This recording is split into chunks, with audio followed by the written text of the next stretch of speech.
ठीक है, एकदम बढ़िया सर। आपको तो इस मुद्दे पे कहना ही होगा। चीन के भारत और चीन के मुद्दे पर 12 पार्टियों ने, विपक्षी पार्टियों ने आज संसद के परिसर में प्रदर्शन किया। कहा कि सरकार जो है वस्तु स्थिति जो है, एक्चुअल जो पोजीशन है, सिचुएशन है, वो नहीं बता रही और छुपा रही है। लिहाजा दोनों तरफ से वाद है, दोनों तरफ से बातचीत का सिलसिला है। जी, आपका नाम? खुशबू पांडे। खुशबू जी, आपका पक्ष?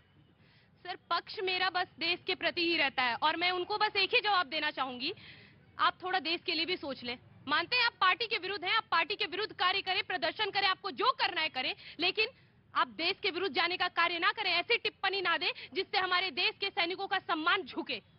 कैसे कैसे? उन्होंने कहा कि अगर हम स्थितियों के बारे में पता करें, सोनिया गांधी जी ने आज कहा, वो तो आज प्रदर्शन में शरीक थी, उन्होंने कहा कि अगर सही स्थितियां पता चले तो देश का तो भला होगा, लेकिन सरकार स्थितियां छुपा रही है। हालांकि जयशंकर जी का, विदेश मंत्री का भी और रक्षा मंत्री दोनों का बयान हुआ है संसद के अंदर। एक बात में मैं इस बात को खत्म करना चाहूंगी, ये 62 का भारत नहीं है, 2022 का भारत। 62? हाँ जी, हाँ जी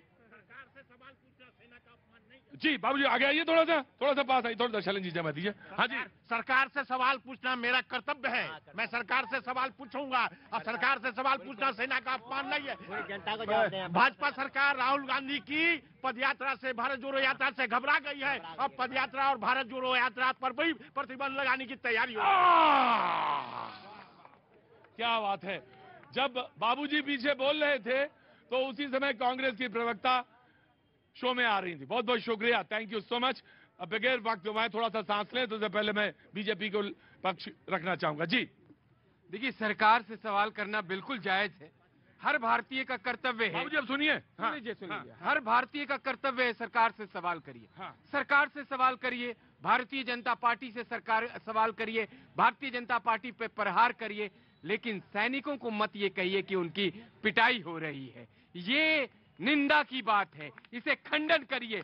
ये आपके जो सबसे बड़े लीडर हैं राहुल गांधी, जब वो कहते हैं तो आपको शर्म आनी चाहिए कि वो भारत के उन सैनिकों के बारे में कह रहे हैं, उनकी वीरता को ललकार रहे हैं, उनके शौर्य को ललकार रहे हैं, जो बॉर्डर पे खड़े होके आपके लिए रक्षा कर रहे हैं, आपके लिए उन चाइना के तमाम जवानों को खदेड़ के भगा रहे हैं। मैं आया।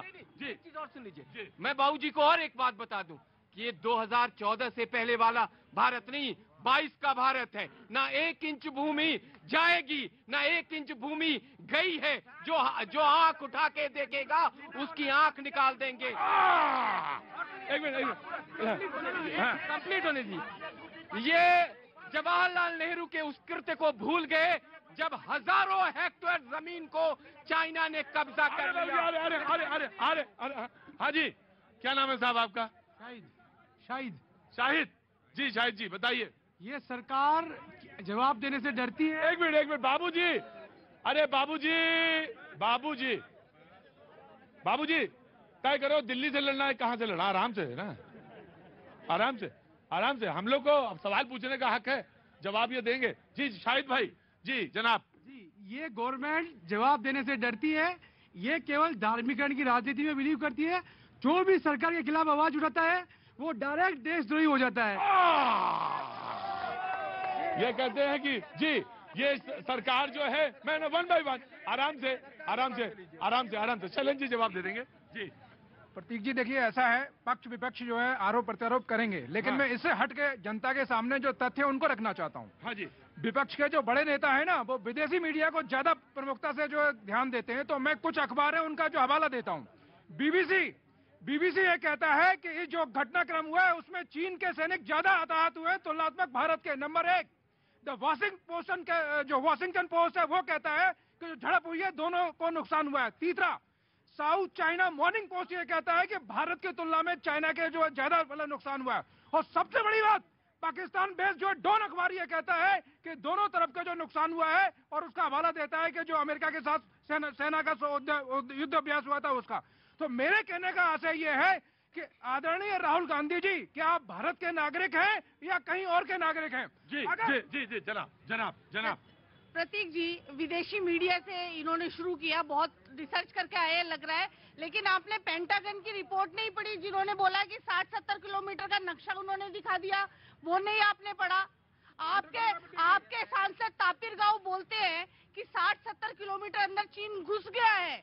गलवान में 20 सैनिक मारे जाते हैं, मोदी जी कहते हैं कोई आया नहीं, कोई घुसा नहीं, तो 20 सैनिक कैसे मारे गए? राजनाथ जी सुनिए सर, राजनाथ जी बोलते हैं, संसद में बोलते हैं कि चीन अंदर घुस गया है, हजारों किलोमीटर जो है वो। उन्होंने एक सवाल और पूछा, क्योंकि कांग्रेस से, तो उन्होंने कहा कि 13 अप्रैल 2013 का भी सवाल पूछा जाना चाहिए कांग्रेस से, जब वो 14 किलोमीटर। जी मैं वन बाय वन, जी आराम से। संसद में पिछली सरकार के अंदर अहमद कौन थे, रितु चौधरी अच्छे से जानती हैं। उन्होंने क्या कहा था संसद में खड़े होके चीन को लेके, ये कोई कांग्रेसी बताने को तैयार नहीं हो रहा है, क्योंकि इनके मन में चोर है। और आप जो प्रतीक जी, मैं कोई बिल्कुल झगड़ा करने के आपसे मूड में नहीं, बिल्कुल एक साधारण सी बात इनसे पूछना चाहती हूँ कि ये अतीत को कब तक खंगालते रहेंगे और जो लकीर को कब तक पीटते रहेंगे? यथार्थ की बात क्यों नहीं करते? ये आज की बात क्यों नहीं करते? अरे प्रतीक जी, एक बात बताइए, मेरे दादा के समय की जमीन अगर कोई हड़प ले और मैं उसको भूल जाऊं, मैं कैसे भूल जाऊं कि 43,000 किलोमीटर जो मेरे भूमि, भारत की भूमि चाइना ने ये कब्जा ली, मैं कैसे भूल सकता हूं? मैं कभी नहीं भूल सकता। अगर दादाजी के समय की जमीन किसी ने हड़प ली, तो क्या पोते का फर्ज नहीं है उससे लड़के जमीन वापस लेने का? हाँ जी, पोते का हक नहीं कि वो लड़के ले ले वापस। जी पोते के समय आज किसी की जुर्रत नहीं है कि एक इंच जमीन झड़प ले, पहला। दूसरा, पोते के समय कैप्टन अभिनंदन को जो है 48 घंटे के अंदर वापस लाया गया था। ये राइट